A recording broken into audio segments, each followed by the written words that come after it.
தஞ்சாவூர் அப்பா வீடு கிச்சன் உங்களை அன்போடு வரவேற்கிறது. இன்னைக்கு நம்ம பார்க்க போறது போஸ் டிஷ்வாஷர் மிஷினை பத்தி நம்ம பார்க்க போறோம். இன்னைக்கு இதை பார்க்க போறோம். இது வந்து இந்த மோடை பத்திலாம் இப்ப நம்ம இது பண்ண வேண்டாம். நம்ம இதுல இருக்கிறது வந்து இன்டென்சிவ் கடாய், அந்த ஆப்ஷனை தான் நான் வச்சிருக்கேன். இதை பத்தின சந்தேகமா நீங்க ஃபீட்பேக்ல கேட்டுங்க. இப்ப நம்ம பார்க்க போறது இதுல போடுற டிட்டர்ஜென்ட் பவுடர், இந்த டேப்லெட்டு, சால்ட்டு, ரின்சைடு, அதை பத்தி தான் நம்ம பார்க்க போறோம். சரியா? இப்ப நான் இதை ஓபன் பண்ணி காட்டுறேன்.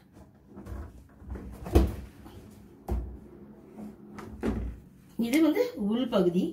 இது வந்து உள்பகுதியில வந்து இது இந்த ராக்ல எல்லாம் நம்ம எல்லா நம்மளோட பாத்திரங்கள்லாம் வச்சுக்குவோம். ஆனா இதுல அடுக்கும் பொழுது எல்லாமே கவுத்து தான் வைக்கணும். ஏன்னா நேரா நிமித்தி வைக்க கூடாது. எல்லா பாத்திரங்களுமே கவுத்து தான் வைக்கணும். பிளேட்டா இருந்தாலும் டம்ளர் நம்ம வசதிக்கெல்லாம் இப்ப நான் அடுக்கி அதை காட்டுறேன். அதுக்கு கீழே பாத்தீங்கன்னா 2 இடத்துலயும் ஃபேன் இருக்கும். அதையும் பாத்துக்கணும். இந்த ஃபேனை நம்ம எல்லாம் அடுக்கி வச்சுட்டு இப்படி ஒரு சுத்தி எதுவும் இடிக்காம இருக்கா அப்படின்னு நம்ம பாத்துக்கணும். கீழேயுமே ஃபேன் இருக்கும். அதனால நான் அப்புறம் பிறகு காட்டுறேன்.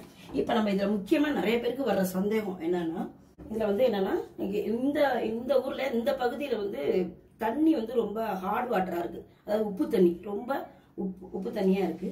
அப்படி இருந்தா பாத்திரங்கள்லாம் கொஞ்சம் வெள்ளை வெள்ளையா கரை படிக்கிற மாதிரி இருக்கும். அதுக்காக நம்ம இந்த சால்ட் வந்து அதுக்காக தான் யூஸ் பண்றது. கடின தண்ணீருக்காக தான் இதை வந்து நம்ம யூஸ் பண்றோம், ஹாட் வாட்டருக்காக. இதை என்ன செய்யணும்னா, அந்த ஹாட் வாட்டர் இதை எடுத்துட்டு நான் காட்டுறேன். செட் பண்ணிக்கலாம். எடுத்துட்டு காட்டுறேன். இது வந்து சால்ட் கொட்டுற இடம்.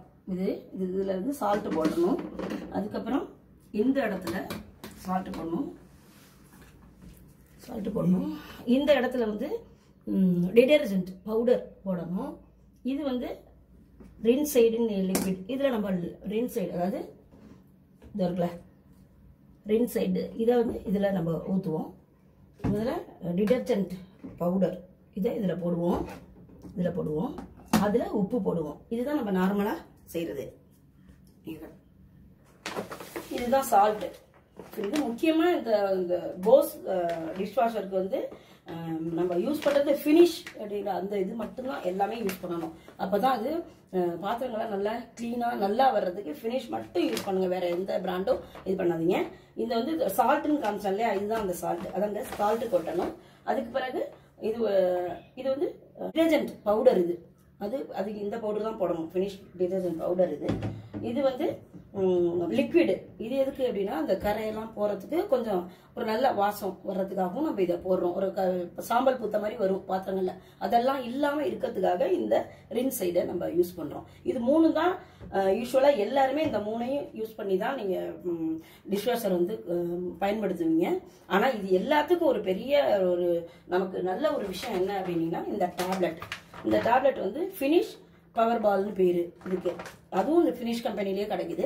இந்த பாலை வந்து நம்ம ஒன்னே எடுத்து போட்டுட்டோம்னா, இந்த பாலை வந்து அந்த டிடர்ஜென்ட் போடுற ஒரு பகுதியில இந்த பாலை ஒண்ணு போட்டுட்டாலே இது எல்லாமே தேவைப்படாது. இந்த 3மே தேவைப்படாது. ஆனா ரொம்ப ஹாட் வாட்டரா இருக்கு, உப்பு தண்ணி தான் பாத்திரமா இதா போயிடு, அப்படி ஒரு சூழ்நிலை இருக்குமானா நீங்க இந்த சால்ட்டை போட்டுக்கலாம். அது வந்து ஃபுல்லா கொட்டிடுங்க. அது ரொம்ப அளவுக்கு 1 கிலோ 1.5 கிலோ அது எனக்கு தெரியல. நான் இப்ப கொட்டி காமிக்கிறேன். அது மாதிரி சால்ட் மட்டும் வேணா யூஸ் பண்ணிக்கலாம், ரொம்ப ஹார்ட் வாட்டரா இருக்குன்னா. அப்படி இல்ல, நார்மலா இருக்குன்னா இது 3மே தேவையில்லை. இது ஒன்னே போதுமானது. இது ஒன்னே போட்டு நம்ம ஈஸியா இதை செய்யலாம். எப்படி வாட்டர் ஹார்ட்னஸ் வந்து அதிகமா இருக்கும் பட்சத்துல இது நம்ம 1 கிலோ பாக்கெட்னா 1 கிலோவும் கொட்டுங்க, இல்ல 1.5 கிலோ வரைக்கும் கொட்டலாம். அது ஃபுல்லாவே கொட்டும். அப்படி பத்தலனாலும் அது வந்து இண்டிகேட் பண்ணும். அது உங்களுக்கு தெரியும், அதை பாத்துக்குங்க. நல்லா குடிக்கிற தண்ணி மாதிரி இருக்கு. தண்ணி வந்து இப்ப முனிசிபல் வாட்டர்னு வச்சுக்கோங்களேன், குடிநீர் வடிகால் வாரியத்துல இருந்து வரும், சுத்தம் பண்ணியே அதான் நம்ம குடிப்போம். அந்த மாதிரி தண்ணினா இந்த சால்ட் தேவையே இல்லை. சால்ட் வேண்டாம், டேப்லெட் மட்டுமே போதும், வேற எதுவுமே வேண்டியதில்லை. டேப்லெட்லயே அந்த ரின்சைடு, அந்த டிடர்ஜென்ட் எல்லாமே இதுல இருக்கு. அதனால இது ஒண்ணு மட்டும் போட்டா போதும். ஆனா இங்க எங்க ஏரியாவை பொறுத்த வரைக்கும் நீங்க ஹார்ட் வாட்டர், ரொம்ப உப்பு தண்ணி, அதனால நான் வந்து உப்பும் போட்டுக்கிறேன், இந்த சால்ட்டையும் போட்டுக்கிறேன், டேப்லெட், இது 2 மட்டும் நான் யூஸ் பண்ண போய் உங்களுக்கு காட்ட போறேன். அப்புறம் வந்து நீங்க அது போடலன்னு வச்சுக்கோங்களேன், அது வெள்ளை வெள்ளையா வரதான் செய்யும். இந்த உப்பு தண்ணியா இருந்து உப்பு போடாம இருந்தீங்க அப்படின்னா, இந்த சால்ட்டை போடாம இருந்தீங்கன்னா வெள்ளை வெள்ளையா பாத்திரம் மாறும். அதுக்காக தான் நம்ம இதை போடுறோம். நல்ல தண்ணினா அது தேவையில்லை. நல்ல தண்ணினா வெறும் இந்த டேப்லெட் மட்டுமே போதும் அப்படிங்கிறத நீங்க புரிஞ்சுக்கணும். இப்போ நான் நிறைய உங்களுக்கு டிடர்ஜென்ட் பவுடரு, இந்த ரின்ஸ் ஆக்டிவ் இதெல்லாம் காமிச்சது நிறைய தான் காமிச்சது கொஞ்சம் கன்ஃபியூஸ் ஆயிருப்பீங்க. ஆனால் நான் இப்போ யூஸ் பண்ண போகிறது சால்ட்டு இந்த டேப்லெட் 2 மட்டும்தான். சால்ட் ஏன் வர்றேன், இங்கே ஒரே உப்பு தண்ணி, எங்கள் ஏரியா உப்பு தண்ணி இல்லைன்னா இப்போ சால்ட் இதை எப்படி ஃபில் பண்ணுறதுன்னு காட்டுறேன். உங்களுக்கு நிறைய பேருக்கு ஒரு சந்தேகம் இருக்கும், இந்த ஹோலில் வந்து நிறைய தண்ணி இருக்கே, அது எப்படி தண்ணியில் உப்பு போடுறதுன்னு. அது அப்படி தான் இருக்கும், அதில் தண்ணி இருக்கும்.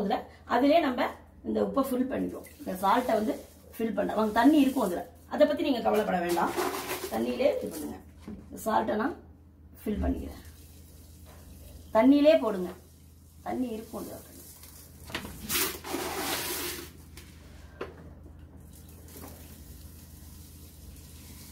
1 கிலோ 1.5 கிலோ வரைக்கும் கூட நம்ம போடலாம். தேவைப்பட்டா உப்பு தண்ணியா இருந்தா மட்டும் அது ஃபில்லா வர தெரியும். அது ஃபுல்லா ஆயிடுச்சுன்னா ஊத்திக்கங்க.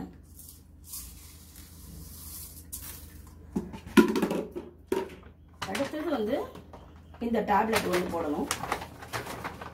இது 2 மட்டும்தான் நான் இன்னைக்கு யூஸ் பண்றேன். எங்களுக்கு ரொம்ப ஹாட் வாட்டர் இருந்தாலும் இது 2மே எங்களுக்கு போதுமா நல்லா இருக்கு.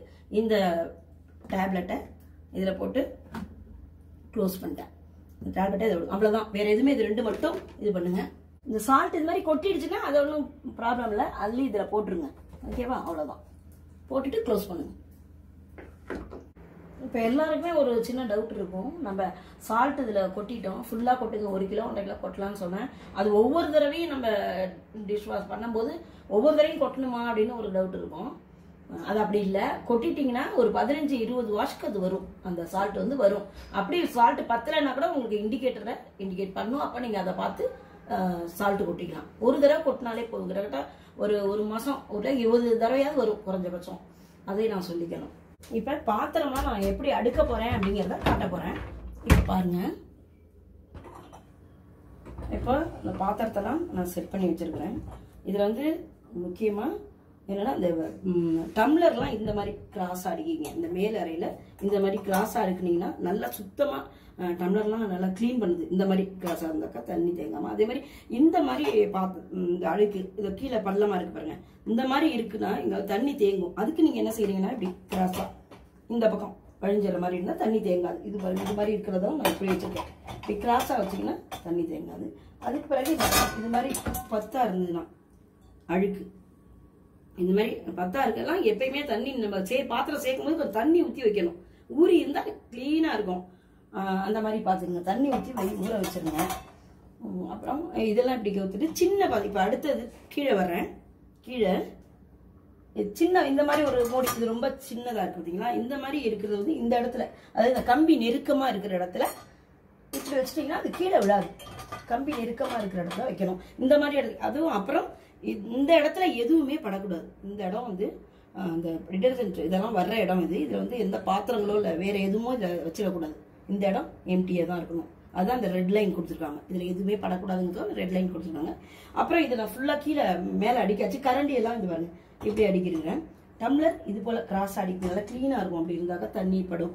இப்ப நம்ம உள்ளர செட் பண்ணி உள்ளர இது பண்ணும்போது இப்படி ஒரு அழுத்தம் கொடுக்கணும். அது சத்தங்கிக்கும், கடக்குன்னு சத்தங்கிக்கும். அந்த அளவுக்கு ஃபிக்ஸ் பண்ணி வைக்கணும். இப்படி சும்மா வச்சிடக்கூடாது. இப்படி வச்சுட்டு சாதாரணமா இப்படி வச்சிடக்கூடாது. இப்படி வச்சு அந்த டக்குன்னு சவுண்டு அந்த மாதிரி வச்சிருங்க.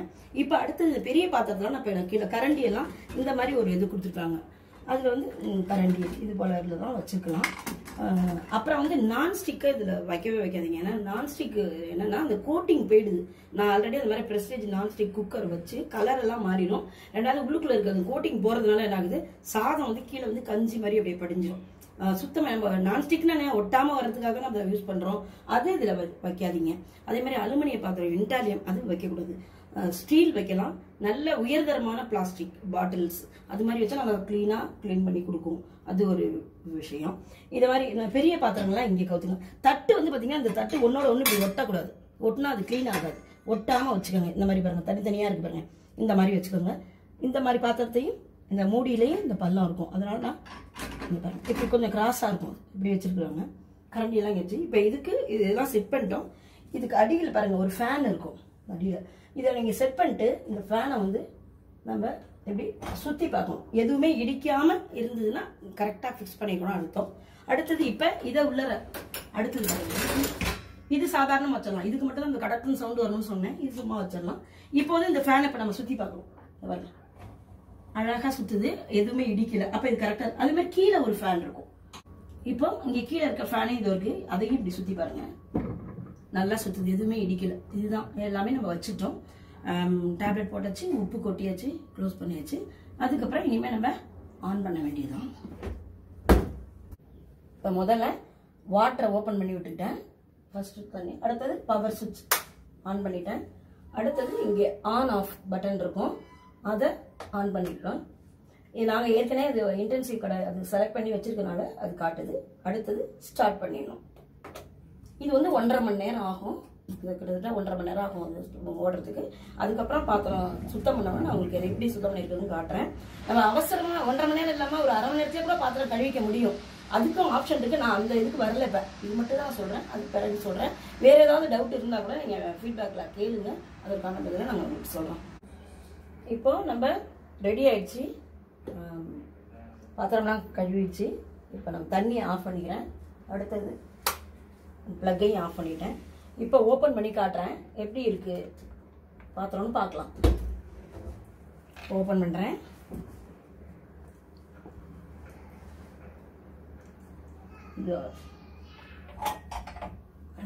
எவ்வளோ அழகாக. இது கொஞ்சம் தண்ணி இருக்கும், அது பற்றி ஒன்றும் இல்லை.